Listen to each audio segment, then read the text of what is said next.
Salary तय करने में फिटमेंट फैक्टर बड़ी भूमिका निभाता है। रिवाइज्ड बेसिक पे की कैलकुलेशन फिटमेंट फैक्टर के आधार पर ओल्ड बेसिक पे से की जाती है। यही कारण है कि वेतन आयोग की रिपोर्ट में फिटमेंट फैक्टर एक एसेंशियल रिकमेंडेशन होता है। जैसे कि इस स्लाइड में 6th पे कमीशन की मिनिमम बेसिक 7000 को जब 2.57 से मल्टीप्लाई किया गया तो हमें 7th पे कमीशन की मिनिमम बेसिक 18,000 का फिगर प्राप्त हुआ। इसी तरह लगभग सभी कर्मचारियों की बेसिक से 2.57 को मल्टीप्लाई कर 7th CPC की बेसिक तैयार की गई।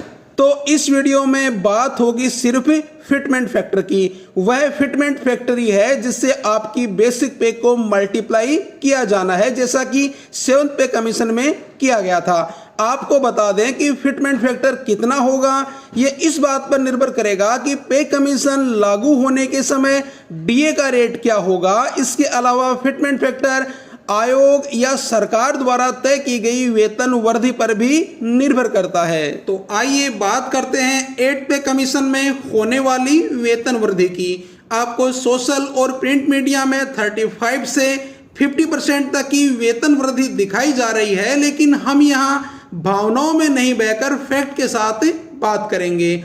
2nd पे कमीशन से लेकर 7th पे कमीशन तक 2nd पे कमीशन में सबसे कम और 6th पे कमीशन में सबसे ज्यादा सैलरी इंक्रीज हुई है। बात करें यदि 7th पे कमीशन की तो 7th पे कमीशन में 14.29% सैलरी इंक्रीज हुई थी। अब बात करें 8th पे कमीशन में सैलरी इंक्रीज की तो सूत्रों के अनुसार 7th पे कमीशन में जिस तरह से कर्मचारियों की पे मैट्रिक्स डिजाइन की गई है उसके अनुसार 18% से 20% के करीब सैलरी इंक्रीज का अनुमान लगाया जा सकता है। अब अगर हम बात करें डीए की तो जुलाई 2024 में 3% की बढ़ोतरी के साथ डीए 53% हो जाने की पूरी संभावना है। और इसके आधार पर यदि अनुमान लगाएं कि यदि जनवरी 2025, जुलाई 2025 और जनवरी 2026 में डीए 33% भी इंक्रीज हो तो 1 जनवरी 2026 को डीए 62% हो जाने का अनुमान है। लेकिन ये वृद्धि अगर 3% के स्थान पर 4% हो जाए तो फिर 1 जनवरी 2026 को डीए रेट 65% हो जाएंगे। तो इन दोनों के बीच हम यहाँ मान लेते हैं कि 1 जनवरी 2026 को डीए 64% हो जाएगा, जो रियलिस्टिक भी लग रहा है। आपके सामने है अनुमानित फिटमेंट फैक्टर कैलकुलेटर। इसमें हमें 1 जनवरी 2026 को अनुमानित डीए और अनुमानित पे इंक्रीज फिल करना है। तो ये लीजिए हमने कर दिया है। अनुमानित डीए 64% और अनुमानित पे इंक्रीज 18%। और ये फिल करने के बाद जो अनुमानित फिटमेंट फैक्टर निकल कर आ रहा है वो है 1.94। यानी इस कैलकुलेशन के हिसाब से यदि अनुमानित डीए 64% हो और 18% के करीब पे इंक्रीज रहा हो तो फिटमेंट फैक्टर 1.94 रहने की संभावना है। आइए अब हम थोड़ी छूट ले लेते हैं। हमें पता है कि डीए तो 64% से ज्यादा होने नहीं वाला है, लेकिन हम सैलरी इंक्रीज का परसेंटेज 18 से बढ़ाकर 20% मान लेते हैं। तो आइए देखते हैं फिटमेंट फैक्टर कितना होगा। और इस सिचुएशन में फिटमेंट फैक्टर आ रहा है 1.97 और इस स्थिति में मिनिमम बेसिक होगी 35,460 रुपीज।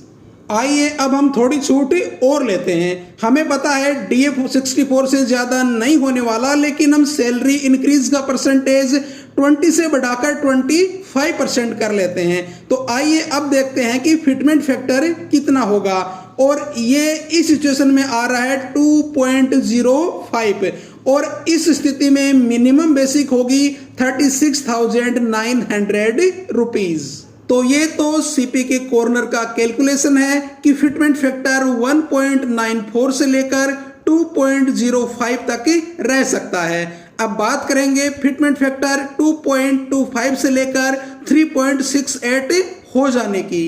पहला दावा जो लोग कर रहे हैं कि 1 जनवरी 2026 को डीए 70% हो जाएगा, बिल्कुल ही हवाई दावा है। इसी वीडियो में हमने स्पष्ट किया है कि डीए कम से कम 62% और अधिकतम 65% ही रहने वाला है, 70% किसी भी हालत में नहीं होगा। अब बात फिटमेंट फैक्टर की। हम क्यों कह रहे हैं कि फिटमेंट फैक्टर 2.05 से ज्यादा होने की संभावना बहुत कम है या फिर नहीं के बराबर है, ये आप आगे जब वीडियो देखेंगे आपको खुद एहसास हो जाएगा।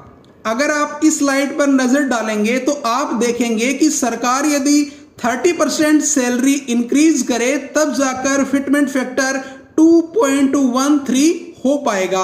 अब अगर आप ये आशा रखते हैं कि सरकार 30% सैलरी इंक्रीज करेगी तो फिर आप 2.13 फिटमेंट फैक्टर की आशा भी पाल सकते हैं। आइए इस नेक्स्ट स्लाइड पे नजर डालते हैं। इसमें हमने सैलरी इंक्रीज का परसेंटेज 35 कर दिया है। अब आप देखेंगे कि फिटमेंट फैक्टर हो गया है 2.21, यानी अगर आप सरकार से 35% सैलरी इंक्रीज की उम्मीद रखें तब जाकर आपका फिटमेंट फैक्टर 2.21 हो पाएगा। इस स्लाइड में हमने 2.25 फिटमेंट फैक्टर पाने के लिए सैलरी को 37% तक इंक्रीज करना पड़ा है। इसका मतलब यह है कि यदि 2.25 फिटमेंट फैक्टर की भी उम्मीद आप पाले हैं तो सैलरी इंक्रीज 37% होनी चाहिए, जो आपको इस दौर में कितनी रियलिस्टिक लगती है आप ये खुद तय करें। आइए आगे कुछ और स्लाइड पर नजर डालते हैं। पहली स्लाइड में हमने 40% सैलरी इंक्रीज की तो फिटमेंट फैक्टर आ रहा है 2.30। 2.46 फिटमेंट फैक्टर के लिए सैलरी इंक्रीज का परसेंटेज पता है कितना होगा? यह होगा 50%। और 2.67 फिटमेंट फैक्टर के लिए सैलरी को इंक्रीज करना पड़ेगा 36 से नहीं 63% से। और 3.69 फिटमेंट फैक्टर के लिए आपकी सैलरी 125% इंक्रीज होनी चाहिए। तो अब आप समझ ही गए होंगे कि जो हम 18% से 25% सैलरी इंक्रीज के साथ 1.94 से 2.05 तक के फिटमेंट फैक्टर का दावा क्यों कर रहे हैं। तो इसी तरह की वीडियो सीधी और सरल भाषा में फैक्ट के साथ देखने के लिए जुड़े रहें सीपी के कॉर्नर के साथ। और हाँ, वीडियो को शेयर जरूर करें ताकि असलियत सब तक पहुंच सके। अब दीजिए इजाजत। जय हिंद।